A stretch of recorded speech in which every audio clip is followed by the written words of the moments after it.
मेरे प्रिय दर्शकों एवं बंधुओं, आज मैं इस एपिसोड में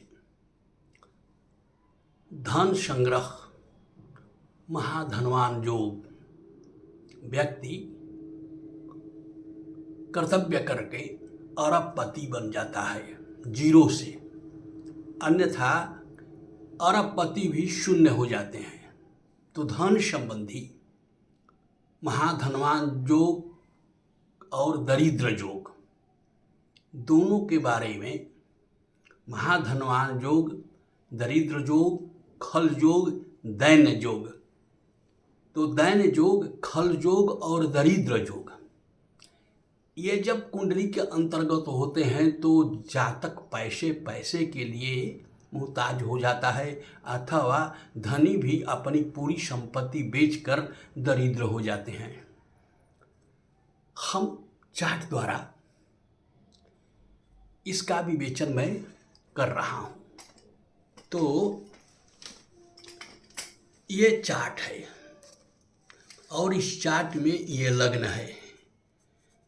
सबसे पहले जन्मांग चक्र में के अंतर्गत लग्न और इसके मालिक जो राशि बन यहाँ बैठे हुए हैं, मेष हो तो मंगल होगा, उसका स्वामी 1 नंबर हो, 2 नंबर होता शुक्र होगा, 3 नंबर होता बुध होगा, 4 नंबर हो चंद्रमा होगा। इस प्रकार से 12 राशियाँ होती हैं और उन देखेंगे कि वह जो है जुआ अवस्था में यानी 10 डिग्री से 20 डिग्री के बीच में हो, कोई पापी ग्रह देख न रहा हो, यानी लग्न और लग्नेश।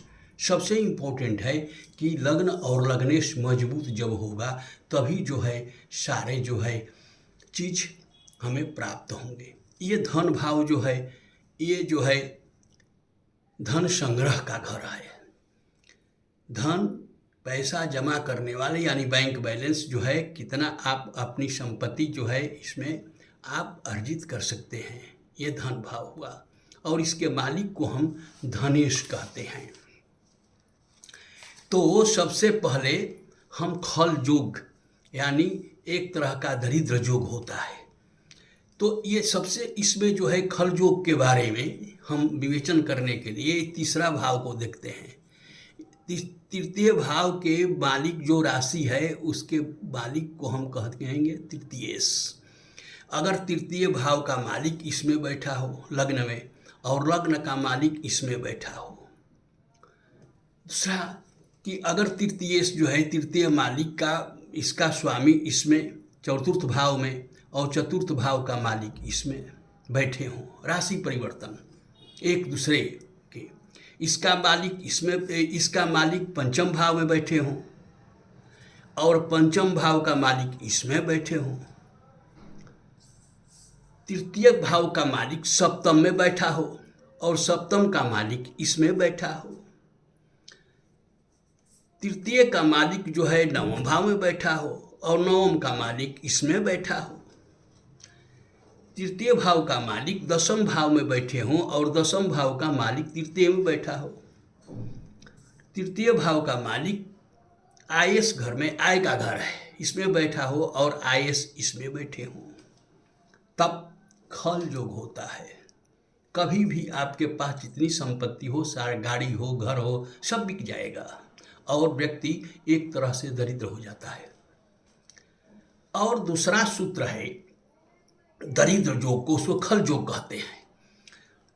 और कुंडली में दरिद्र योग होता है जो कि धन भाव का मालिक और इसका मालिक छठवां घर ये है।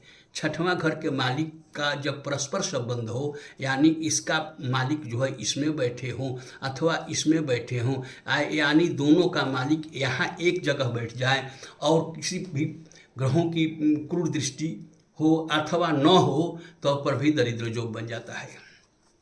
दरिद्र योग का जो है दशमांश चक्र मुख्य होते हैं। इसी प्रकार दशमांश चक्र कुंडली में बना हुआ होता है, जिस तरह से यह है। और दशमांश चक्र के अंतर्गत मान लीजिए कि जन्मांग चक्र न देख करके दशमांश चक्र ये मान लीजिए, और इस दशमांश चक्र के अंदर द्वितीय भाव का मालिक, आयस घर का मालिक, इसका मालिक और इसका मालिक धन संग्रह का मालिक धनेश और ये दोनों जो है एक साथ 8वें घर में बैठे हों, ये 8वां घर है, 8वां घर में बैठे हों, तब दरिद्र जोग हो जाता है। उसमें व्यक्ति जो है दरिद्रता यानी धनी, और जब इसकी दशा चलती है दोनों में, किसी का धन भाव का द्वितीय इसका, तब उस समय यह चीज घटित होता है। दशमांश चक्र के अंतर्गत दूसरा सूत्र है, दशमांश चक्र के अंतर्गत द्वितीय घर का मालिक इसका शुक्र के साथ संबंध हो जाए और वह इस घर में और इस घर में बैठे हों, तब भी दरिद्रता का योग बन जाता है। इसके लिए सबसे इम्पोर्टेंट जो है होरा चक्र है। होरा चक्र के अंतर्गत हम पूरा तरह से देखते हैं। ये होरा चक्र के अंतर्गत जो है केवल 2 ही भाग होता है, सूर्य का और चंद्रमा का। 4 नंबर हो तो चंद्रमा, 5 नंबर हो तो सूर्य। तो इसमें जो है होरा चक्र के अंतर्गत हम पूरा तरह से निर्णय करते हैं कि आपकी जो आय है, आप अरबपति बनेंगे तो आप ईमानदारी से बनेंगे कि चोर की घूस लेकर के बनेंगे कि 2 नंबर के पैसा से बनेंगे। ये सारी चीज़ समस्या जो है इसमें हल होता है। एक दृष्टांत के अनुसार अगर लग्न जो है होरा कुंडली का, यह लग्न जो है मान लीजिए कि सूर्य है और सूर्य जो है यहाँ इसमें जो है नीच राशि में बैठे हों, तब तो भंग हो गया, यानी वो दरिद्रता का एक योग हो गया। और अगर अष्टमेश जो है इसका मालिक देखिए आप जन्मांक चक्र के अंतर्गत इसका मालिक जो है इसमें बैठे हों, अष्टमेश से जो है होरा कुंडली के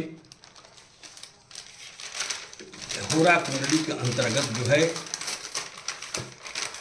होरा कुंडली में लग्नेश जन्मांग में होरा कुंडली का लग्नेश, यानी मान लीजिए कि सूर्य में आपका ग्रह जो है लग्नेश जो है सूर्य जो है इसमें बैठे हों और 8वां भाव में बैठे हों, और अष्टमेश जो है होरा कुंडली में इसका मालिक जो है यहाँ बैठे हों, यानी होरा कुंडली के लग्नेश जन्मांग में 8वें भाव में बैठे हों और जन्मांग के अष्टमेश जो है इसका जो है इसमें बैठे हों, तब अरबपति भी शून्य हो जाएगा, सारा संपत्ति वह बेच करके और एक तरह से दरिद्र हो जाएगा।